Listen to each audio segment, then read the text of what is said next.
digest.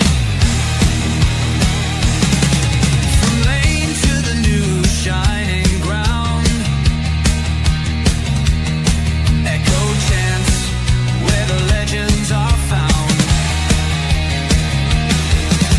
Heroes carved in the heart of time, we march on through grit and grime. Oh Tottenham, Tottenham till I die.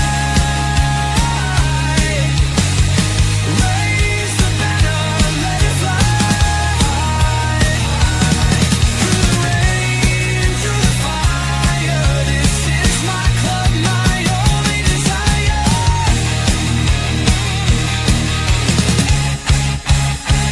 Oh Tottenham, Tottenham till I die. Raise the banner, let it fly. Through the rain, through the fire, this is my club, my only desire. Echoes of King and Greaves in the air. Every goal, the sound declares. Heartbeats pound like a drummer's song, marching forward, fierce and strong. We're the ones who rise in the clash. Numbers running in a white shirt dash. History burns in the roaring crowd. Every game we scream it loud. I'm Tottenham, Tottenham till I die. Raise the banner, let it fly. Through the rain, through the fire, this is my club, my only desire.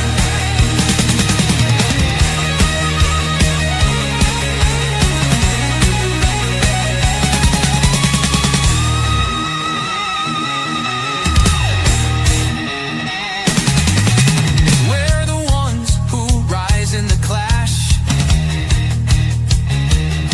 Numbers running in a white shirt dash.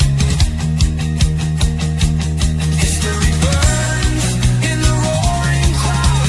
Every game we scream it loud. I'm Tottenham, Tottenham till I die. Raise the banner, let it fly. Through the rain, through the fire, this is my club, my only desire.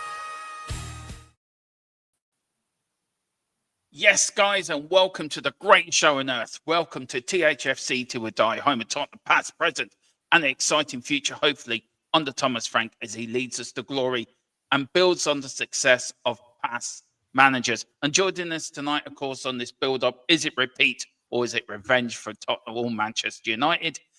It's my usual co-host. No, it's not Russell Martin, so don't worry. It's Ange Postecoglou's biggest fan. He was the first to go on the Ange Postecoglou fan club. He is the president, as I'm hearing today, of that fan club. But Tequila, how are you, bud? First season always better than second season, mate. That's all I've got to say. I'm all right, mate. How are you? I'm all right, bud. I'm all right. And down below, well, we only get the best on this channel. We don't go for riff-raff. We bring in the best, and we've brought in the heavy gang tonight. Down below me, of course, is a fellow Irishman up in Northern Ireland from a city close to my heart because my mother was from there as well. It is Stephen from doing the Manchester United. Then, Stephen, how are you, bud? Great to see you, and thank you for coming on. No, thanks for the invite. Yeah, it's 3-on-1. It's 3-on-1, Steve, and you're being brave, bro. It will. Oh, hello. The Tottenham Hotspur loving that was going on in it. Is that like a? I think he keeps dropping in and out. Is it just me, Demo? Can you hear him? Yeah. No. Did you hear me? Yeah, you there? Yeah. You're right, Steve. Did you lose me? Yeah. Yeah, we did a little bit. Yeah. No, I was just saying I really enjoyed listening to that Tottenham Hotspur song there. Yeah, that was put together. That was put actually together by a Manchester United fan, believe it or not. Is that right? Yeah. It's true, isn't it? It's from Colin, who was a former owner of this channel, who does all the background stuff when he can. But yeah, that was put together by him. He sang it himself. It's very modern. Like, it is very modern. Yeah. And is that what was actually made for your channel? Yeah. Mm-hmm. That's very, well, in fairness, that is pretty cool. Like, Yeah, there's an update coming to it. There is an update. And next to you, Stephen, of course, this man comes from no introduction the world over.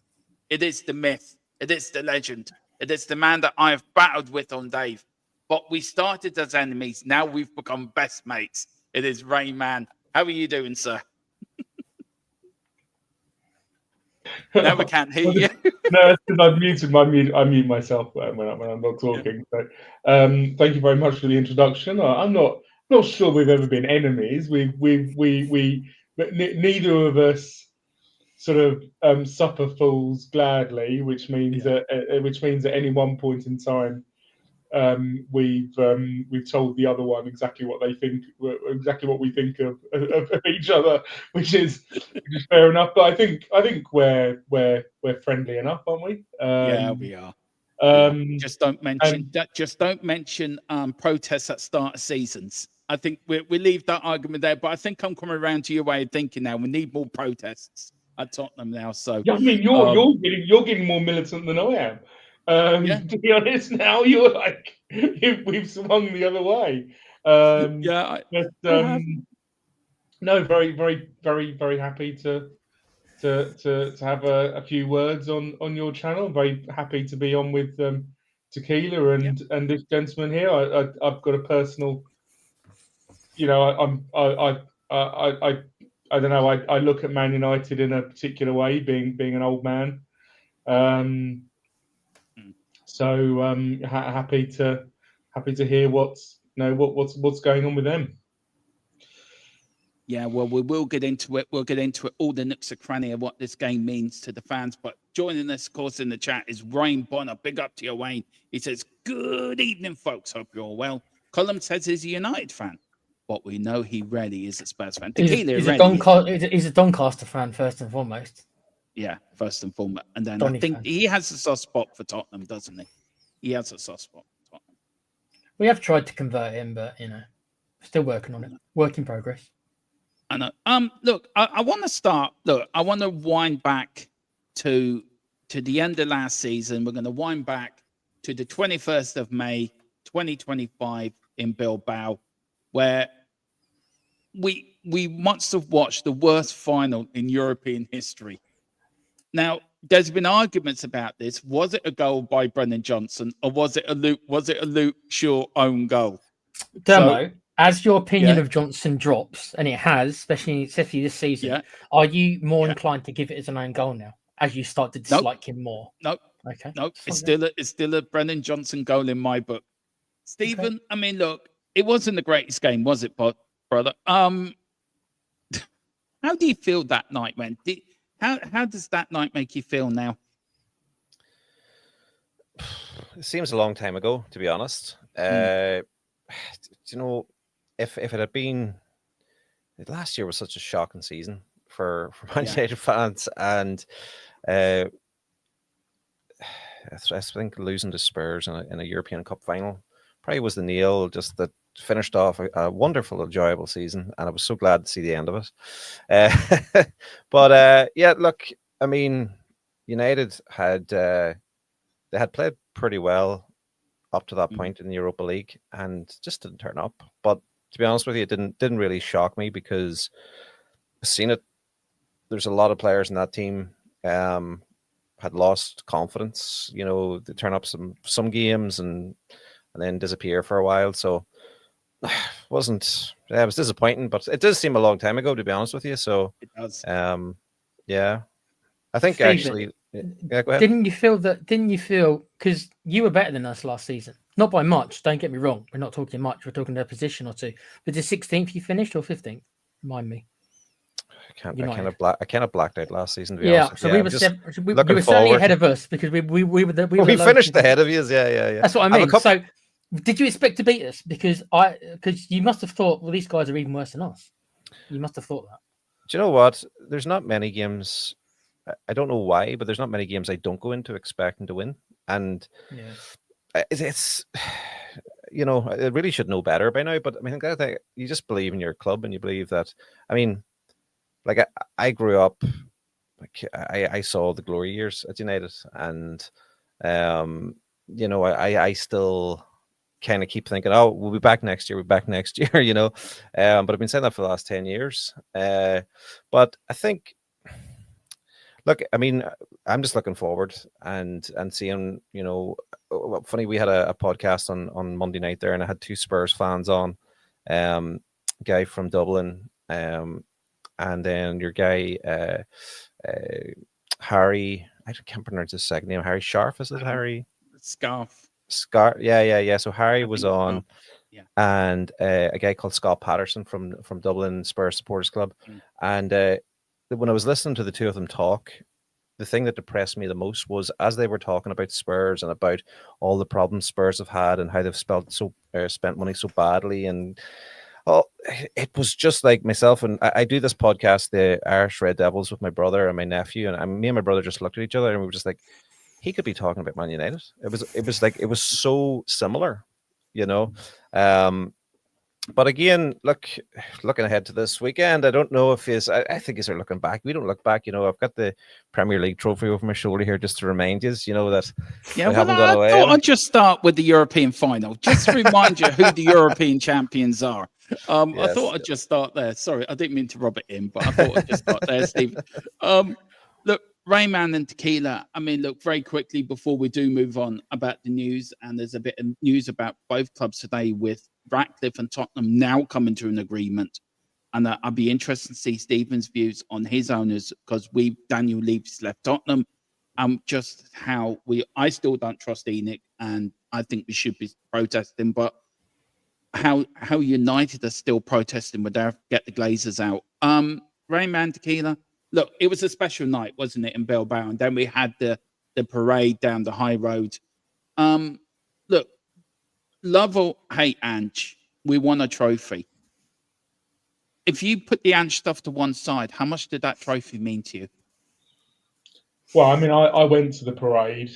I didn't go to Bilbao. I don't have enough points, even though I go to every single Premier League home game. So don't somehow have enough points compared to other people to get a ticket. And to be honest, I'm not sure going all that way. I'm not sure I can. But I went to the parade, and the parade was absolutely. It was an amazing day. It really was. It was fantastic, and winning a trophy. You know, after 17 years, Dermot. I mean, I'm like you. I grew up in the 80s. Then even in the 90s, we won a couple. You know, and then it's just been barren. You know, but I think we were all, you know, looking at our record against Manchester United at the time, and Manchester United had an absolutely horrendous record last season under Amorim, and I echo what you said, Bud, which is we're 2 clubs which there's a lot of parallels between them as well since Sir Alex Ferguson finished at Man United. There's a lot of parallels in what's happened. You've still had loads more success than us ever since then anyway, even, you know. But I think the one thing that I would say is that since it does feel like a long time ago, and since that game, both clubs have changed massively, I think. There's been significant change at both clubs. I don't know whether it's all for the best, but it does feel like there's some kind of progression in both clubs.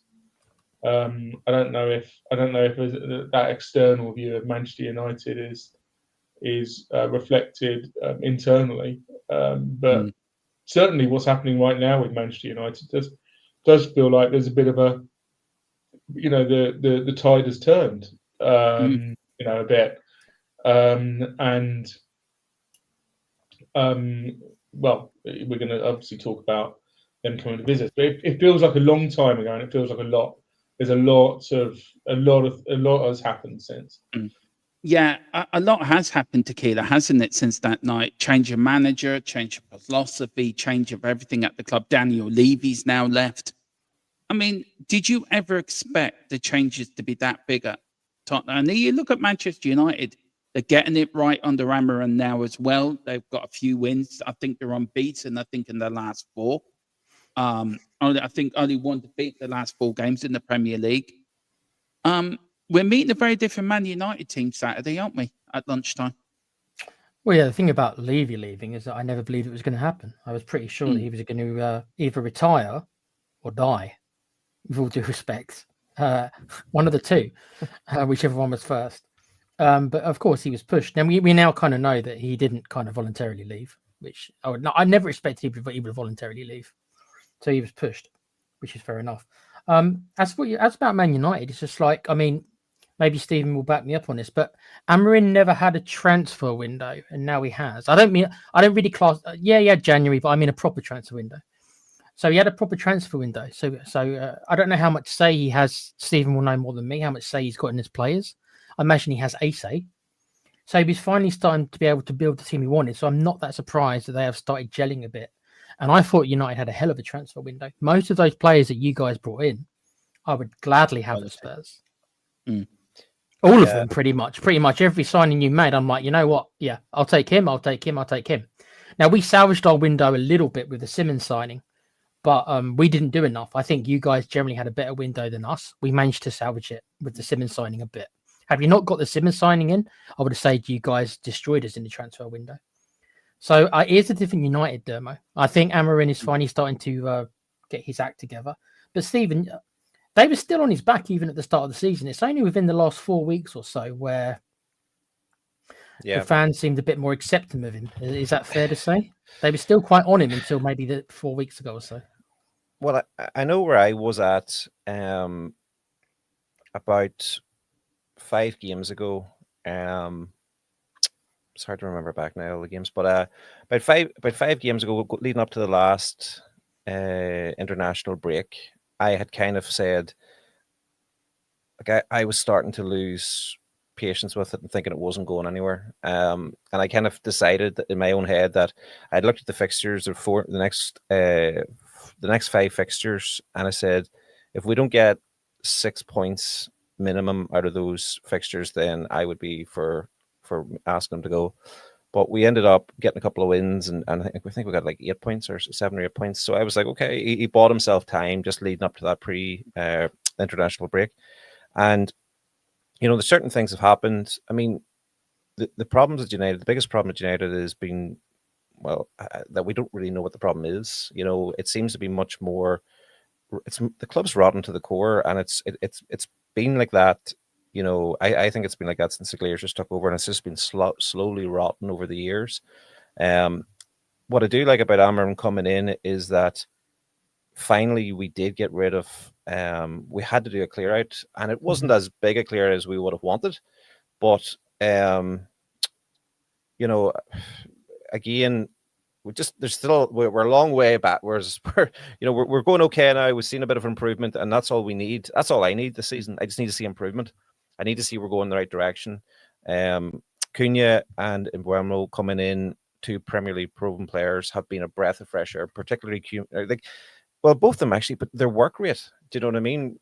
It's just something we haven't seen. Like, I mean, Garnacho, Rashford, Anthony, you know, these players, they're just frustrated United fans for the last couple of years. Just some days they turn up and they do some amazing things, like Garnacho's goal against Everton and stuff like that there, like overhead kick, spectacular stuff. But like, just Cunha, I'm trying to think what game it was. You know, he works to the very end of the game. He's smart, he'll draw fouls. He'll come back. He'll work defensively. He'll draw fouls. So there's just a lot of, like I said, there has been good signings, particularly the goalkeepers. Like, you know, Onana last year was just dreadful, and you know, I wanted to see Martinez signed, and I was disappointed in the club going for this goalie that I'd never heard of and nobody had ever heard of, and young fella, and we're kind of like, well, this is a long-term thing. But in fairness to him, he's come in, and what he's done is, he hasn't done anything spectacular, but he's shown that he can catch a ball, and he's shown that he can. And you're laughing, but I see you laugh. But I swear to God, for the last 2 or 3 years, we have not had a goalkeeper that can catch a ball. And all we need to do, all we needed was a goalie who could make De Gea was a great shot stopper.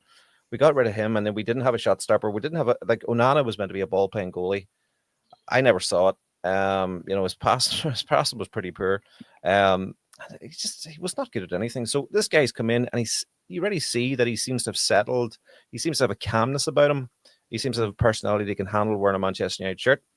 Listen, he'd go out this weekend, make a big mistake, but at the end of the day, you can only judge him on what he's done so far, and that's a huge thing. So I think it is helping United, the fact that we only have one game a week. Amman's getting a chance to really work on his philosophy. His philosophy is so different for a lot of the players in the United team, and but as long as we're seeing progress, and the last weekend's game against Forest was a bit disappointing. But that's going to happen, especially you go away to Forest. It's hard ground to go to.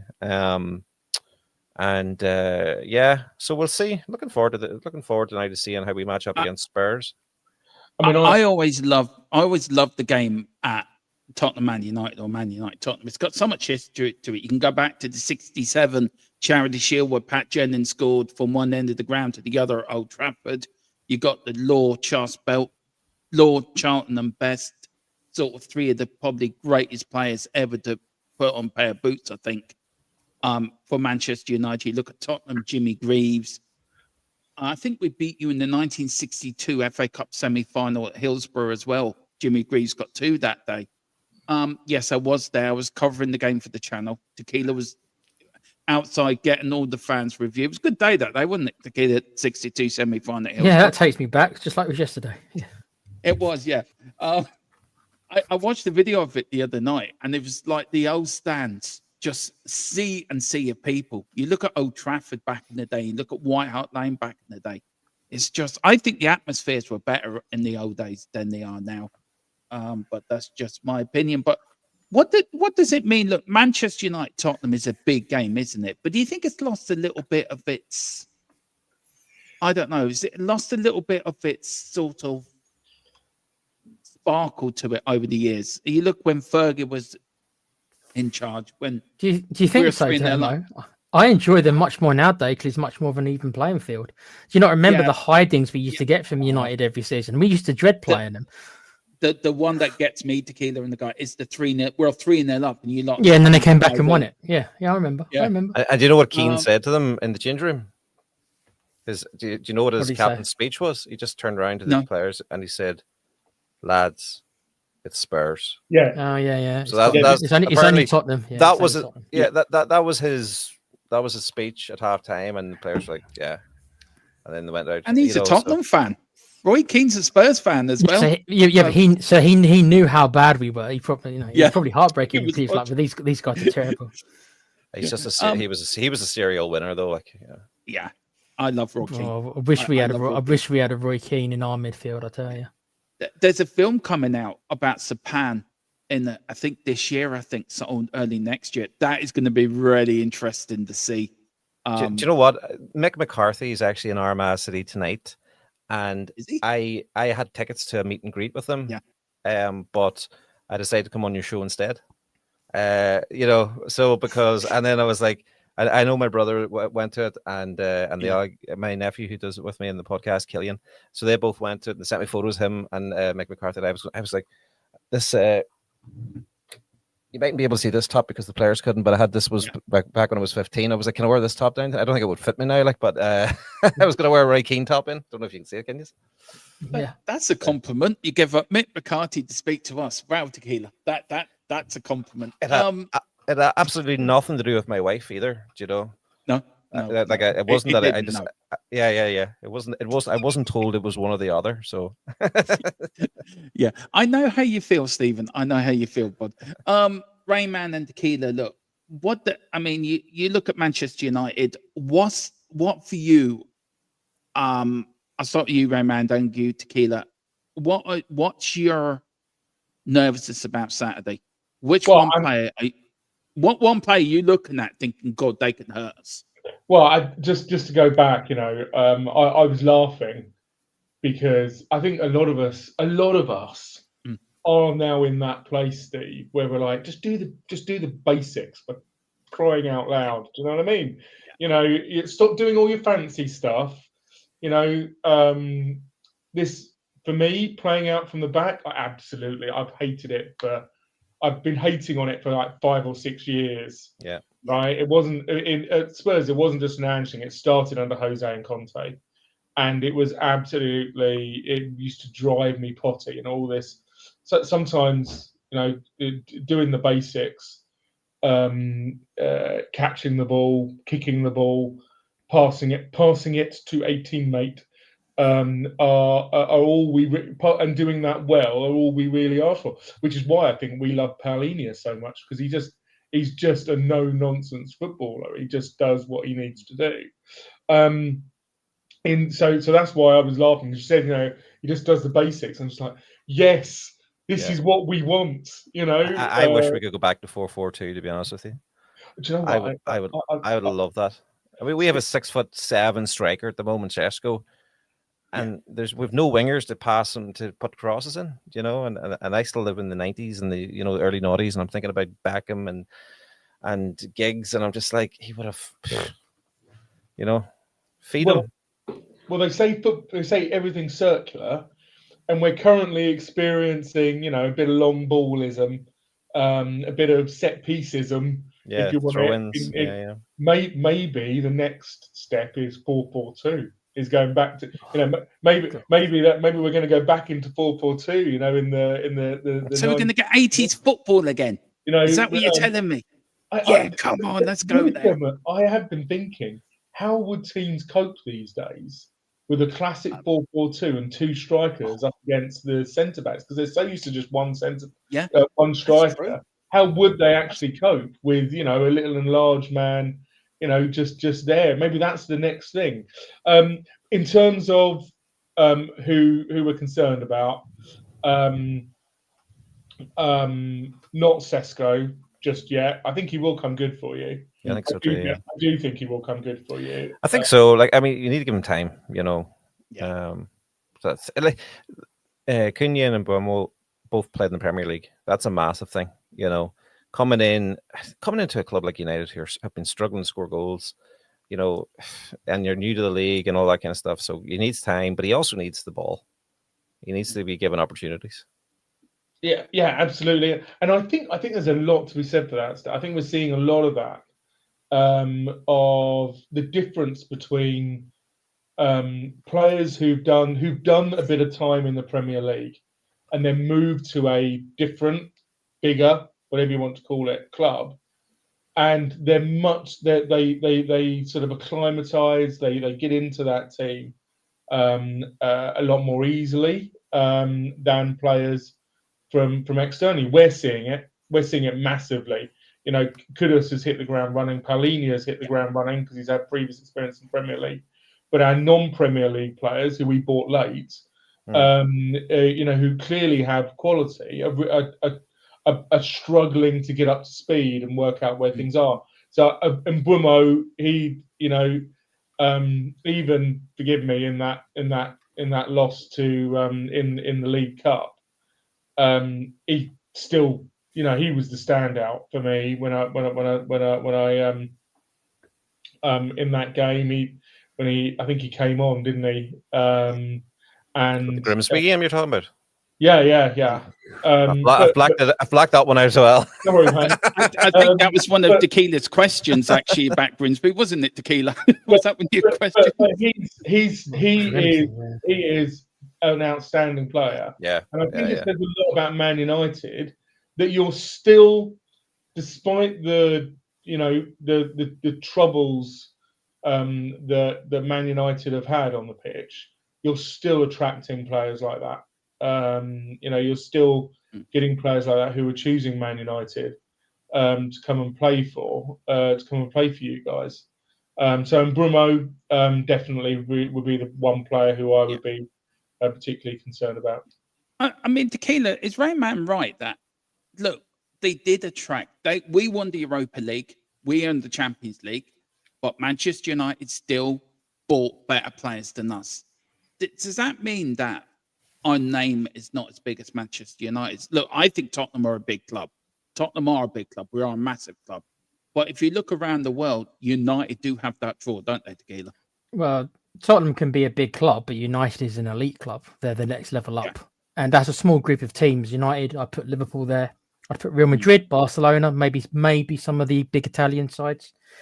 Tottenham are not to that level, Dermo. We're not. I agree. We're the level below that, which is fine. That's fine. If everyone could be as big as United and Liverpool, then you'd have to come up with a different definition. But no, United have always been able to attract the best players. I think United would need to go through a period even longer than they have of not winning the league. I mean, maybe another 10 to 15 years before that luster may begin to wane, because you've still got a lot of kids, even footballers today, who grew up and saw the great United sides under Ferguson. It will be dying off. Like I say, the longer it goes on, the less of these players who you could attract, who might have seen the tail end of the Ferguson years and still will regard United as that club.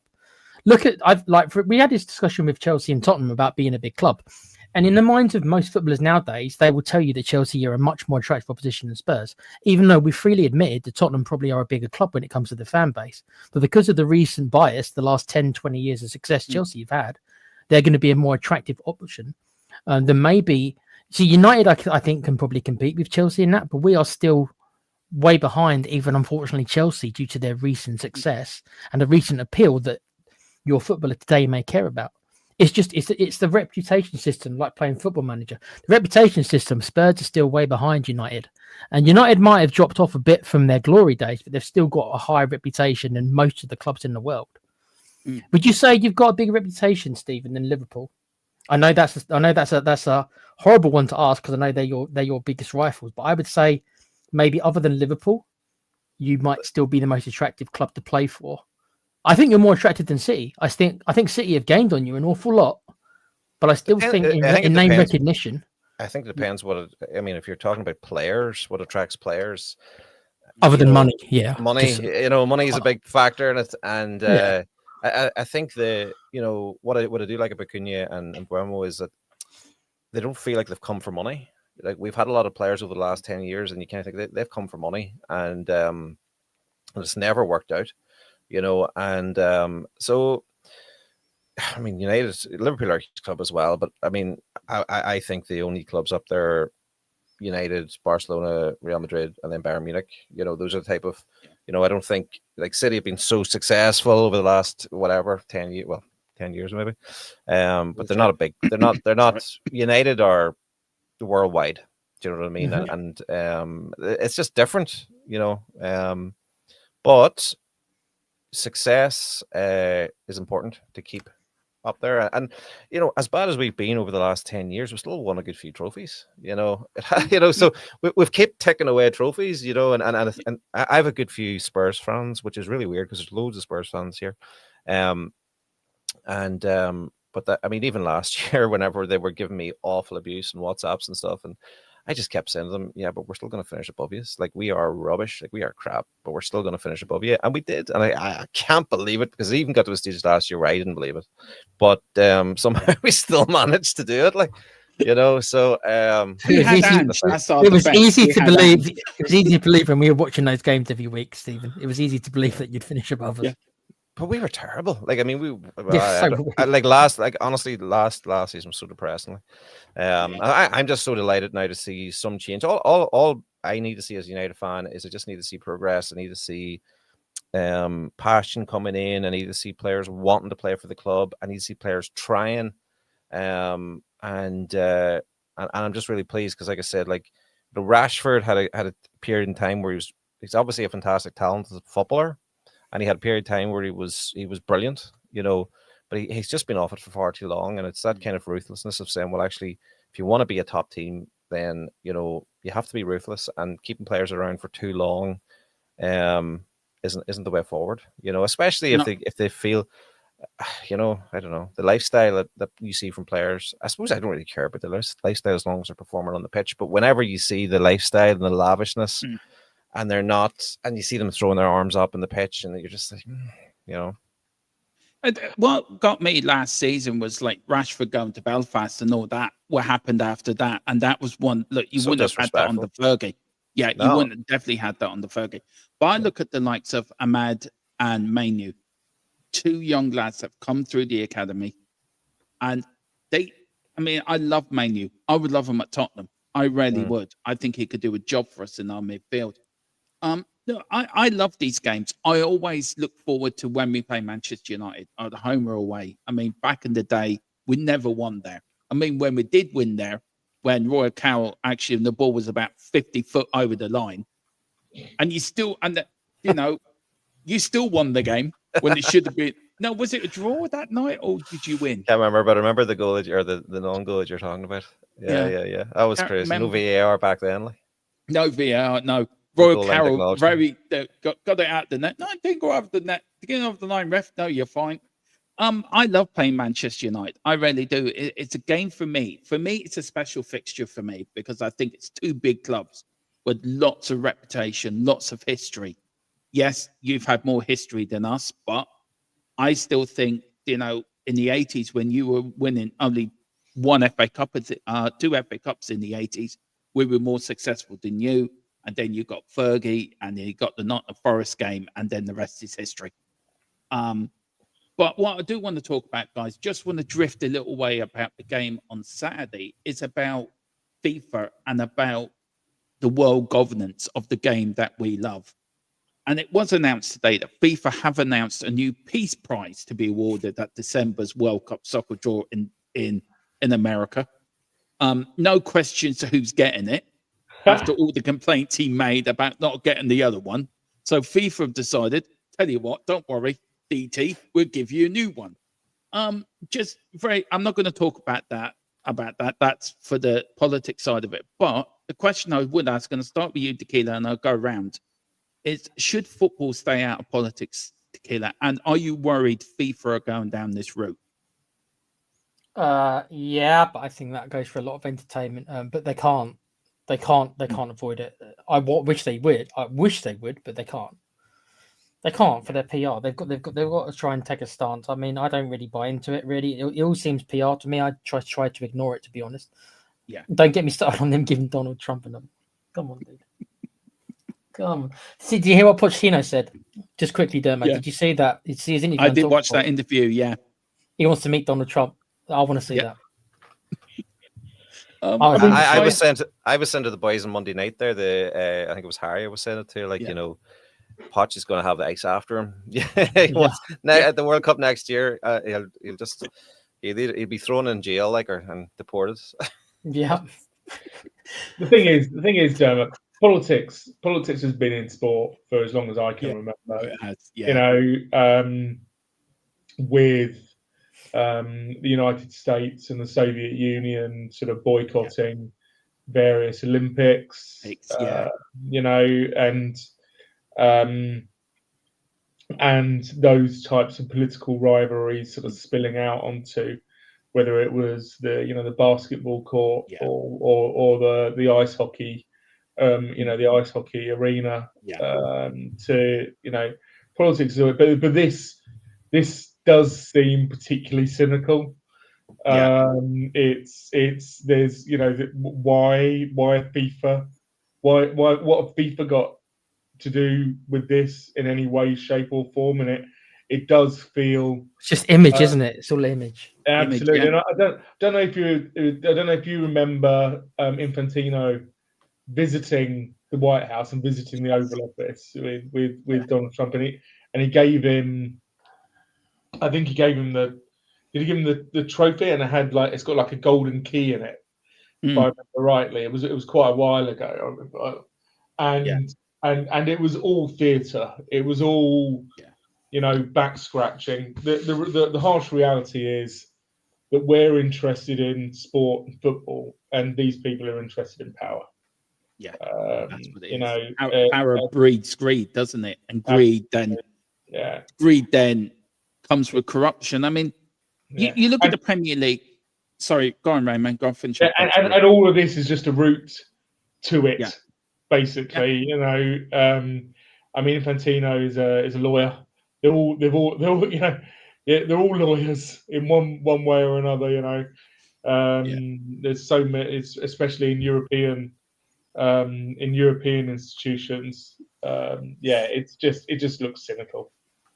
It does. I mean, look, we can go back home to the Premier League with the Man City thing, and that's still dragging on. I just wish the Premier League would come out. I think something might come out in this international break about the Man City thing. I mean, look, I'm going to start in Manchester. I think we should do, because we really want to get an independent view and a really sort of non-political view from Manchester. I'm sure they're going to be very. I'm sure Manchester are going to be very sort of, support the fellow Manchester team. I think there will be. I think there's as much chance of the stuff coming out about City as there is about Trump releasing the Epstein files. Because I've seen all the small. Everton got fined. Nottingham Forest got fined, dropped points and stuff. And City are still, they've too much money. They've too many lawyers. They're not.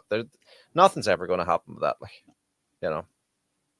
I mean, it's just not like. I mean, look, Tequila, from a Tottenham point of view, what we got to gain, one League Cup, right? But if you look at the other teams that could have won championships or could have won FA Cups, I'm sure Man United would love an FA Cup the year they lost to them in the final. Sorry, Stephen, that's two finals. Sorry, we beat them next year anyway, so it was fine. Yeah, I know you did, but the other one you lost, you could have done. You did that against Southampton, didn't you? You went to two consecutive. You lost to Southampton and then you beat Liverpool, or was it with Tommy Dock? You got to two cup finals in the 70s. I'm a bit younger than that now. I was only born in the early 80s. It was actually the year I was born. You beat Liverpool to stop them doing the treble. Was it 76 they lost to Southampton? Yeah, 76 they lost to Southampton, and 77 they beat Liverpool to stop them doing the treble.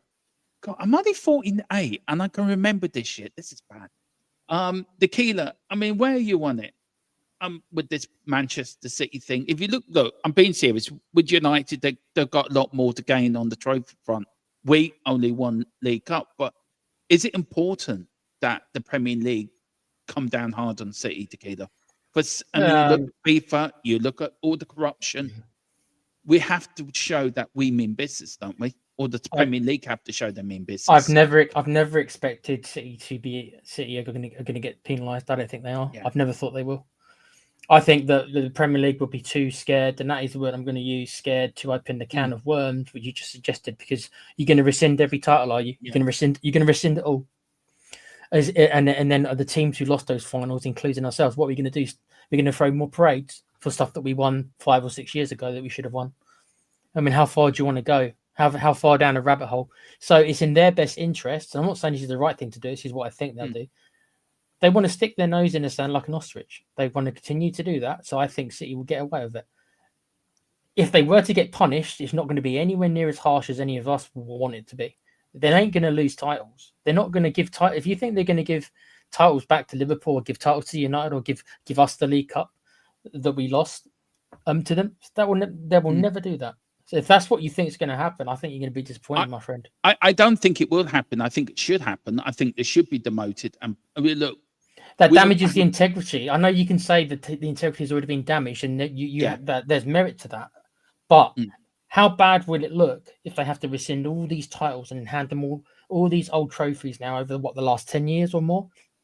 They're going to handle. Jose will be very happy. Well, this is what I mean. and then that opens. You know what this does as well? It's going to open all the teams who were relegated during that period of time, who might turn around in the law and say, hold on a second, we were relegated because we lost those points to City, so we shouldn't have been relegated. What are you going to do then? You're going to promote us back? What, all of them? I think there's going to be a lot of suing going on, I think, when this does. And they don't want to open that minefield because it is an absolute minefield. So the Premier League will do everything in their power to not open that minefield. They might deduct points from City. I can see that. They could even relegate them to maybe one division. Nowhere they're taking the titles off them, though, in my opinion. Yeah. I think I mean, what I heard was if they do anything, they'll put asterisks, next to it. I'm very clear in where I come from. I visited the Etihad in sort of the late 90s, early noughties, and the early noughties, and that these owners, I prefer these owners to the owners that Man United, and I'm sure Man United fans would say it as well. Prefer those owners to the owners that we've had. They have what they've done, barring breaking these rules, what they've done at Man City has been absolutely incredible. What they've done around the local area has been absolutely incredible. The investment that they put into that part of the city. Forgive me, I come from a different place, but I can't stand those rules myself. I actually think they should be going after owners like the Glazers, who have been I agree. Ripping, money from the Manchester United fan base, rather than going after owners who, I don't know, it feels like their biggest crime has been fiddling stuff so they can give the club more money. It just feels it as football fans, we can go, they've broken the rules, and that is what it is. And there's a sporting integrity thing there. When one group of people play by the rules and another don't, then yeah, that's sporting integrity. But I look at the rules and I think, why are you trying to stop? Like you've got Newcastle right now. Why are they trying to stop investment in the club, and I'm sure in that local area as well? Why are they trying to stop that from happening? Take it away. There should be more Jack Walkers who wants to bring success to football clubs and provide joy, and less accountants and lawyers who want to stop it, in my mind. So I do agree. I think it's a can of worms, and it's taken so long because they're trying to work out how to not come back and slap him in the face. Yeah. But I personally look at it and I wish that we'd never had any of this stuff. And they should be going after the Glazers. They should be going after, I can't remember the name of the guy at Portsmouth. They should be trying to stop, the guy who was with Redknapp during that period. Yeah. What about the Sheffield Wednesday guy who wrote his name on the seats? Yeah, exactly. Yeah. That's true. That's unbelievable. I actually thought that was AI. I didn't think that was real. Yeah. No, he had his name on I the was seats, with you on that. So did I. Yeah. but yeah, we all want but from a sporting integrity perspective, I can see it. I do get it. Yeah. But you look at it beggars belief that that apparently the Glazers are fine, but the owners of Man City are not. I mean, I can go back. Look, I can go back to Ivan Scholar with Tottenham back in the late 80s, early 90s, where he nearly bankrupted Tottenham Hotspur, and we had an 8 million overdraft, and it wasn't for Alan Sugar coming in, and then Enoch came in. I mean, you look at Manchester United, Martin Edwards presided over a long time at Manchester. His father, and then wasn't it his son then took over, Stephen? Then you had the Glazers take over. Look, me and Tequila have our own views on the Glazers. I think we sort of agreed that we feel sorry for United, don't we? Rarely when we watch what the Glazers have done there. Yeah. Where are you on it, Tequila? I mean, I'll get to you in a minute, Steve. Sorry, I just want to ask you a quick question, and I'll let you come in on the Man United side of it. But you look, we've had Enoch, we've had Daniel Levy. But if you look at the Glazers, we had it a little bit easier than what United fans have had it, haven't we? I won't claim to know all the ins and outs, certainly not as much as United fans like Stephen do. But as an outsider, I do think the Glazers, obviously they've been taking a lot of money out, and that's not good. And I understand why United should be upset. But I think, and you tell me if I'm wrong, that I think that generally United, as well as wages, they generally back their managers with players and the wages. I think they, from an outsider point of view, Stephen, maybe he's going to shoot all this down, then that's fine. He will know more than me about his club. But from an outsider looking in, you're comparing it to under Levy and under ENIC, at least the old ENIC, whatever, ENIC in general. I wish ENIC would have been as generous as the Glazers seem to be when it comes to the players we buy and very much importantly, the amount of wages that United are prepared to spend. Yeah. And maybe that's that cool. Maybe they've been paying their players too much. I'm sure Stephen will probably agree. They've probably been playing a lot of their players too much.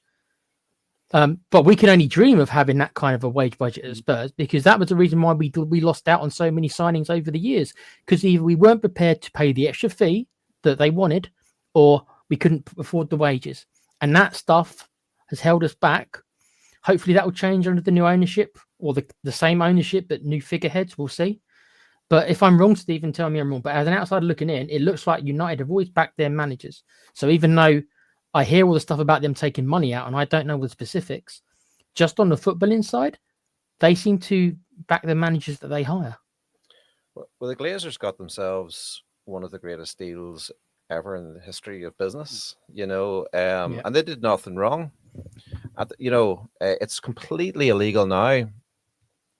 But I believe what they did at the time was legal. But essentially what they did was they bought Manchester United and on debt and instantly put that debt on the club. So what that meant was they didn't pay a penny. So it's basically like if you went to, essentially if you went to, they went to a bank and they said, give me a mortgage. I want to go and buy Manchester United, this massive club that makes lots of money. And, and as soon as if you give me that money, as soon as I get the ownership, I'm going to take that debt and I'm going to give it to them. They're going to pay you your interest.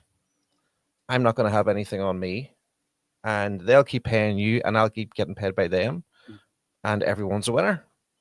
But, I think the idea that, and I understand what you're saying and how that can be perceived to be true, that they have spent money on players, but there's a lot more that goes to being an elite professional sports team than just how much you pay players. Look at Ronaldo. Whenever he came back, he couldn't believe that he came back to the same facilities that he left. That's true. All those years ago. Now, what you look at Spurs, and from the outside, I look at Daniel Levy and stuff like that there. But what have Spurs done over the last 15, 20 years? They've invested. You're talking there about like Man City and what they've done. They've completely regenerated that side of Manchester, right? But Levy's got the training facilities, some of the best in the country. He's got the amazing stadium. To be a successful, high-performing sports outfit, you need to be that. And what you're seeing at United is like I talked earlier on about how the rot has come. Well, the rot has come. It literally was the roof was leaking. Do you know what I mean? Like the roof was actually leaking. Like how embarrassing was that? For United fans. But that's just because what you had, you literally had a company or a family come in, take that, and I think they're the only owners who were getting dividends every year, taking dividends out of the club every year. So yeah, it is kind of like a hidden thing. It's kind of like we'll give this shiny thing. I'm trying to think of a metaphor for it basically, but like it's almost like the car that you bought looks like a Ferrari. Yeah. But on the outside, it's lovely and shiny. But the stuff inside it, I'm starting to sound like Brendan Rodgers here. It's a Honda Civic. You know what I mean? It looks like a Ferrari, but it's a Honda Civic. It's like my mate who had an MR2 and he painted it red and put badges on it to make it, to make people think it was a Ferrari. Do you hold hope that Jim Radcliffe will do things? No. Okay. No. I'm sorry about that. The guy that talked about bringing, he came in and he says, I'm going to put the Manchester back in Manchester United. How are you going to do that? By now, whether or not now from listening to, people that would know more about the club and the setup, they said that there was a far too big a staffing pool at United. But, just coming in and devastating the club, you're ripping the heart out of it. And again, you're talking about culture of high performance. One of the things Ferguson really drove through and created at Old Trafford was that everyone mattered. And if it was the people serving, brushing the floor, it was he knew their names, and that matters, because if you've got everyone pulling together, people care and they'll go. That it's like if you employ people, if you treat them well, they'll stick with you when the time gets hard. But if you just treat them as employees and you just and they know that, well, come tomorrow, if they're, or come next quarter, if they're losing money, that could be me gone, and they won't think twice about it. So no, Sir Jim, and he's come out and he's showing us these big new stadium that looks like a circus tent, and you're just like, why we were operating. He put that out last year, and it was like, it couldn't have been a worse year to put out a circus tent for our new stadium. You know what I mean? It was just, you couldn't write it, God knows how much. And I see a sign coming up on your screen there that he's just 5 million agreed with Spurs. Yeah. Do you know what we couldn't believe? I couldn't understand last year. Whenever I was watching United I was called White Hart Lane. What is it called? The Tottenham Hotspur Stadium? Is that what it's No, called? it always will be 100. Just 1 minute, Wow, Steve. T, can you close down the stream for me? Because I have to go to the agenda.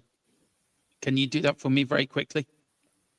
Yeah, it's Thursday, Thank not you so Friday. much. You know that, don't you, Demo? Yeah, I'm not going on tomorrow. Look, guys, I have to go off Okay. because I'm due on Man United's due. I'm going to go and cause chaos over there. Watch them do. Stephen, I'll ring you tomorrow, bud. No worries. Coming on, absolutely great. Rayman, great.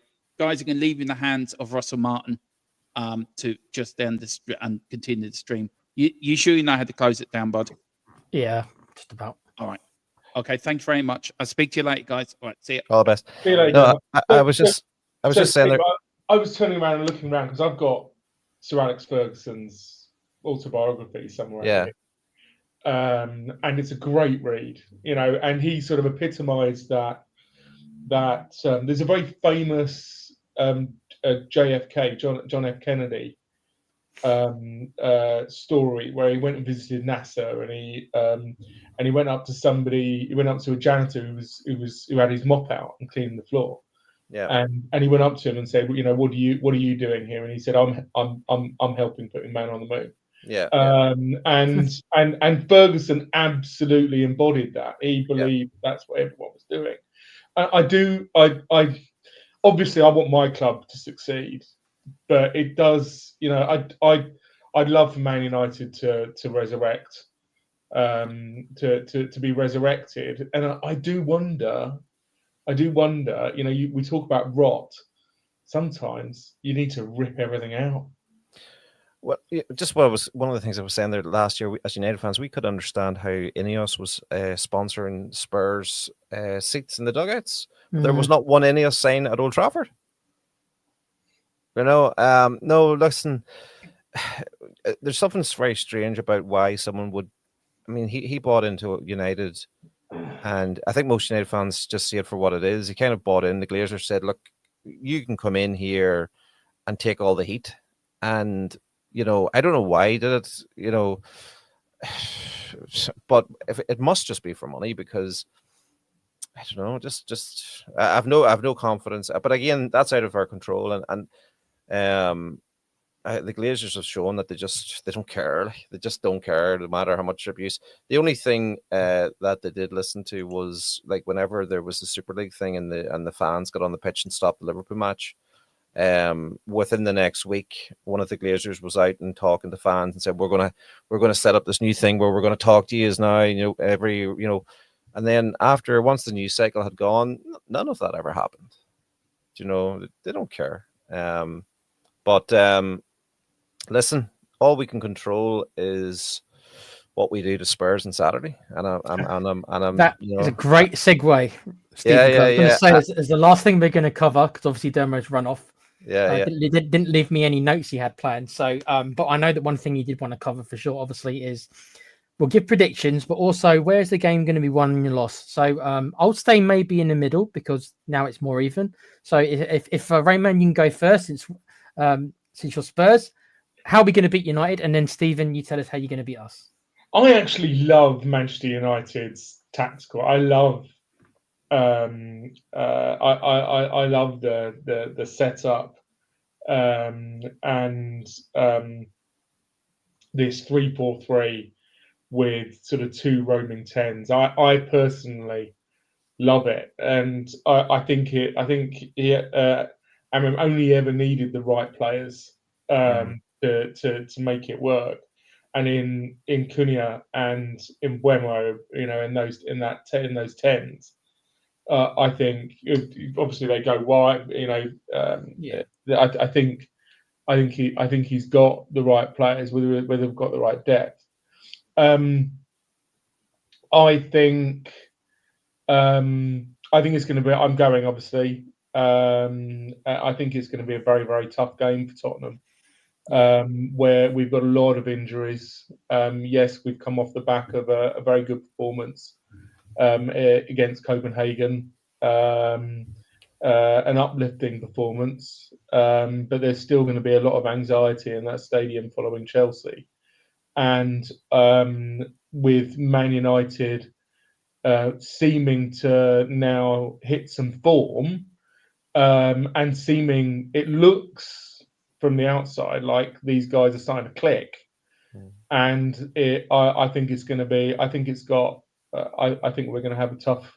I think Tottenham's going to have a tough day on Saturday. I think that will fuel some more anxiety in the stadium and feed into our players. I fear that Man United are going to get a result against us on Saturday, if I'm brutally honest. And Raymond, who's United's danger man, do you think, for us? Who should we be scared of the most? It's in Buemo. He looks like a beast at the moment. He is really, really, he is hitting the ground running. But Cunha, looks good. I've always rated Dalot. I don't know why he's been sort of hot and cold. Whenever I've said, I don't know. Good. I think he's good as well. Whenever I've seen him play, he's been fantastic. Even last year when we had the hoodoo over Man United, when Dalot came on, I'm sure Dalot came on in the last game that we played you at home, and he just looks composed. He looks like a proper footballer. I remember, because Com, obviously, he was a member of the channel at the time. I think Ahmad was the only United player he could give praise to during that period. I think he was down on pretty much all the other players other than Ahmad. I think he was the only one he had any faith in. I remember Com not slagging off per se, but being disappointed with all the other players other than Ahmad. He would always praise Ahmad. So I think was it last season? Yeah, Ahmad had a good season. He was one of few who did play very well. He kind of broke through a lot. So are you? What's your prediction then? Me, I mean, I think, I don't know, because it really get off that fence now. Come on, it really depends what Tottenham turns up. If we've got Kuti and Mickey in the centre of defence, and we can control midfield, then we'll come out with a win. We'll come out with a 1-0 or a 2-0. But the way that I think I would, if I was putting money down on the table, I would do my predictions. I'm in a predictions league with one of my mates. I think I'd go for a 2-2. Well, Scott, who was talking to us on Monday night, he said that he thought that that this was the worst thing for United coming to London this weekend was what happened with Chelsea last week, and that he said that the Spurs team could not turn up. And I think Harry said that the Spurs didn't get a single shot in the second half against Chelsea, and he said, so both of them were kind of saying like Spurs will have to turn up this weekend or else they'll be in big trouble. Stephen, we had the 0.05 XG, which I believe is the worst from any Premiership club since like 2011. So you think of all the relegation teams. I think Derby was since 2011, and they had the record, I think, for the worst team. Even they had a better XG in their games than we managed to actually tell you how lack of an attacking threat Spurs were last week. So, yeah. Well, I was listening to Amarin's the first part of his press conference today, and one of the things that he was talking about was he said that United had 19 shots against them last weekend against Forest, and he kind of made it clear that that's not acceptable. So he talked about, he was talking about the need to be. You're kind of saying about the best teams now just don't concede, and they'll get that 1 goal or 2 goals, and that's enough to win it. So, I think he's going to probably. I don't know. I think he's probably going to do what I think he did last week at Forest. Was he kind of went expecting. He probably expected Forest to sit back, and I think he was along the lines of, we'll keep playing it and we'll try to draw them out to create a bit of space. But it's a risky game, especially at somewhere like that, because if Forest were dangerous, you just get a bad pass or something like that there, you get a chance, and then it's a goal, and then you're up against it. So I've predicted a 2-1 win in this game, just purely from, I don't know why, like, to be honest, I've absolutely nothing, no evidence to back up that's remotely, but that's what I kind of I'm hoping for anyway. But I could see it being an absolutely terrible 0-0 game as well. Like, but I'm going to go. I've said 2-1. Stephen. Let me ask you, Stephen. I always like to do this whenever we get an outsider fan, because us, obviously we're a Spurs channel, and we can kind of live a little bit in an echo chamber in our own little bubble.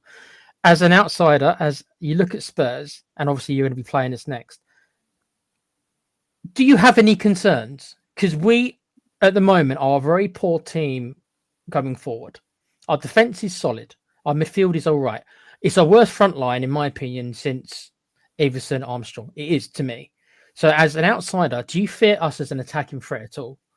You might fear us from set pieces, but as an attacking threat, you look at our forward players, do you think no, they ain't got much? Well, I mean, I haven't seen Spurs play this season now, but I'm not going into it with any particular fear of, it doesn't seem like there's any hot player that's knocking the goals in, so but I think I would expect a tight game against Spurs. I kind of focus on United with all these games, and I just kind of look at what team we're going to bring, and I don't really unless we're going to a team that I see quite if I see in Liverpool and see, or Man City, or where or Arsenal, where I know their identity, you know what I mean? I don't really know. I knew what Spurs' identity was last year. Do you know what I mean? But I don't know what it is this year. I haven't seen enough of it. I don't think, if it makes you feel better, Stephen, I'm not sure that we know what identity is yet. I'm not sure Frank has figured that out. Bless him. He hasn't had enough time, and I don't think he knows probably quite yet exactly what his identity is. So he's just trying to keep a tight ship as much as he can. Yeah, I like him. Well, he tries to figure it out. It's actually quite a perceptive assessment of where Spurs are at the moment, where none of us, and I think that's why a lot of the Spurs fans are a little bit, because there's a lot of discontent, even in 10 games in. Yeah. I think he's a good manager. I think Frank. I mean, he's shown he's a good manager, but it's, if you'd said that, I was shocked at Levy leaving. So I don't know whenever I think we all were, to be honest, because he was such a staple. I mean, I started supporting Spurs. I was a bit of a late bloomer in like the late 90s. I know nothing other than Levy, so this is completely new ground for me. I don't know about you, Rain. I think maybe you supported him maybe a bit younger than I did, so you've probably seen a little bit more outside of Enoch. But all I know is Enoch, so this is completely new ground. Even though Enoch technically is still there, but I mean under Levy, it's new ground for me. So I have no idea what to expect. Can't even predict stuff anymore very well, because it's like, well, I don't know what they're going to do. I guess that's exciting, but also very worrying at the same time. Can't predict what's going to happen in the back. Are you going to the match this weekend?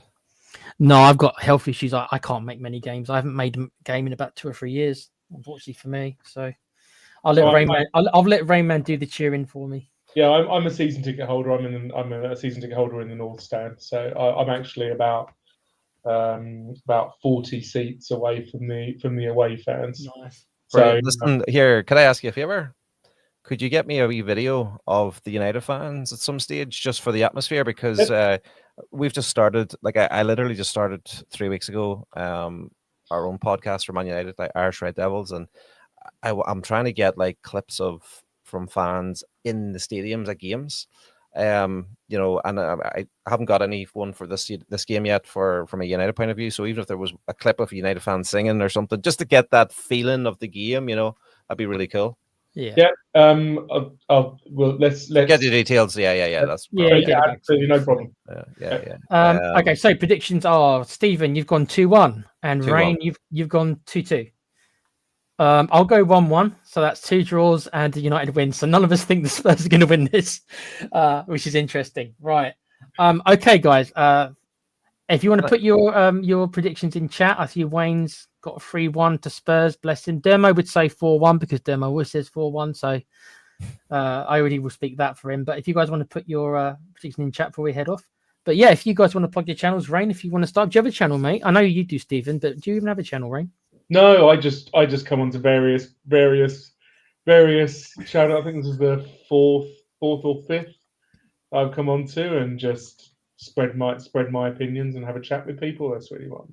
It's good fun. Like literally, like the podcast equipment I got as a result of my business and stuff I was doing with it. So I had it, and myself and my brother were just kind of saying, "Hey, we must do something," and we're just enjoying it. It's getting together and talking about something we're passionate about, and it's really, really enjoyable. And it's been this idea of talking to the other team. It's interesting going in, because you hear things, like I've heard things from you guys tonight and things that from talking to the guys Monday night. And when I watch the game, I'll be that bit more informed. Do you know what I mean? And it'll just so it's just different. But yeah, no, it's pretty cool. Like we can do this, Right, my man. Well, do you take a draw now? Someone asked me that the other night in our podcast, and I think actually my brother and my nephew both said they would take a draw, and I think the Spurs boys said they would take a draw, and I said I wouldn't, because I was like, if you're saying I would take a draw, what's the point in going? I think at the start of the season I would have taken a draw, but because we've been so bad at home for the majority of our games, I think we badly need a performance at home. I'm not saying this is the one, but we badly need a performance. I know we just had it in the chat, but I mean in the Premier League, we badly need a performance at home because we've been so poor for so long in the league at home. Honestly, Dermo put up a slide the other day of our record over the last calendar year, the last 12 months. Obviously, most of that is under Postecoglou, but it is relegation form at home. It is relegation form at home in the Premier League. So that has got to change. And I think that's what you want to see more than anything else. You want to see a performance as well, but we just need to pick up some results at home in the league. Don't know if he's going to start, obviously. I don't know if he's going to start this weekend or not, but we badly need to come up with something. I'm not sure where it's going to come from, though. But okay, Stephen, if you want to plug this channel, mate, where can people find you? Yeah, so on YouTube, Irish Red Devils podcast. It's on Spotify as well now. And we haven't got any socials up. We've registered them, but they'll all be going up over the international break now when I get a chance. But Irish Red Devils. So we're recording a Monday night. The format we have is that we have a fan on that night from the team we're playing that weekend to get information from them about what we can expect. But we also have a fan who had been on the previous week talking about the game we just played and then coming on as a reaction. So the two boys will come on. They've promised me they'll come on, win, lose or draw on Monday night. We actually, our first episode was after the Liverpool game. So I got a Liverpool fan on, fair play. And, but again, look, it's going to happen. We're going to have to, it's only a matter of time before we get back to losing ways at times. So, but that's just part of it. That's just the game. Irish Red Devils, and so we record on the Monday night, and then we have our first episode on the Monday night goes out the Tuesday, and that's for the United game that has just happened. And then the second part of we put it out on a Thursday morning. So this morning, our Spurs one went out with the conversation we had there the other night. So it's up there now with the insight from those guys. Right. Please go ahead and join Stephen's channel. Is it just for United fans, or? Well, that's what every week is going to be, the episode there today, it's always going to have away fans. So, I mean, our talk is for United, but it's like I said, like the podcast that went out today, it's just us talking to Spurs fans, and then so they're probably talking more on it actually because we're trying to find out more about their team. And then on Monday night there we had a guy, Chris, who was the Nottingham Forest fan from England. He was on it, and again, so it's kind of like, I think anyone who likes football, do you know what I mean? For all football fans, then just a bit of crack, And the thing is, Stephen, I've always had mates who are not Spurs fans, right? Actually, one of my best mates, when I was growing up, was an Arsenal fan. Always been in the position where, and actually, I'm quite good friends with a massive Man United fan, absolutely huge. Yeah. Like I'm talking massive Man United fan. I like having calm, sensible, discussions like we've had Yeah. tonight. I'm not a fan personally of the hugely adversarial. Yeah. No. I think it's nice when we can just come together. You don't like the tribal warfare, then, Rain? Yeah, I just, I mean, you get it in the stadium, and that's it is what it is, and it adds to the stadium. But I'm very much, before respect, during we're in it. Yeah. After Yeah. you show each other respect again, and at the end of the day, the ones who always get the crap, is always the fans. It doesn't matter whether you're a Spurs fan, a United fan, a City fan.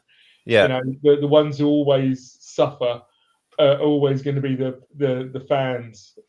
So we're generally in it together, like the Well, the kind of the theme of it is like going into a coffee shop and meeting your friends or meeting people there that serve coffee. Like, and I use that because I go into the same coffee shop every day, and the guy is the Liverpool fan. He came on, and you have a bit of banter with them. You know what I mean? And it's not, it annoys you, but it's not like, it's not mean. It's friendly. It's like, geez, I hate your team, like, but I can also tell you, like, you played really well.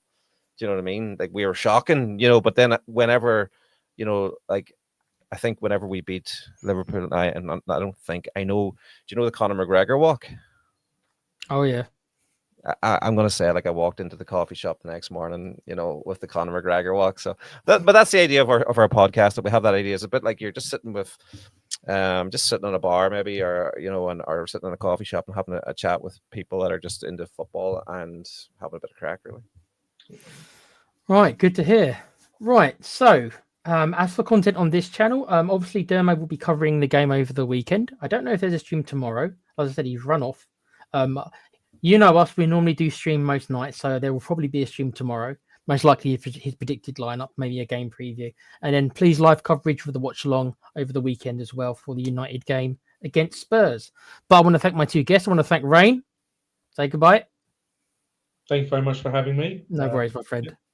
And Stephen, the United fan, thanks for coming on, bro. We do appreciate getting other fans on here as well. Yeah, thanks for the offer. It was nice. It was nice to get the offer. He called me this afternoon, and I saw this Southern Irish number, and I was like, who's someone looking money off me? And I was like, no, I'll answer it anyway. Like, so, and he said, come on. So, like I said, no, it was really enjoyed it. Thank you so much for the invitation. And you're both welcome to come on.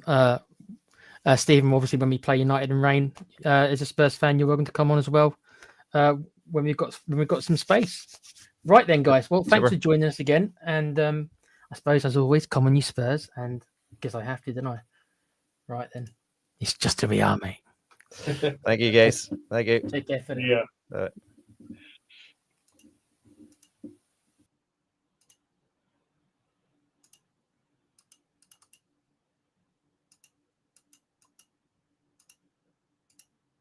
Yeah. Yeah. I think we've ended.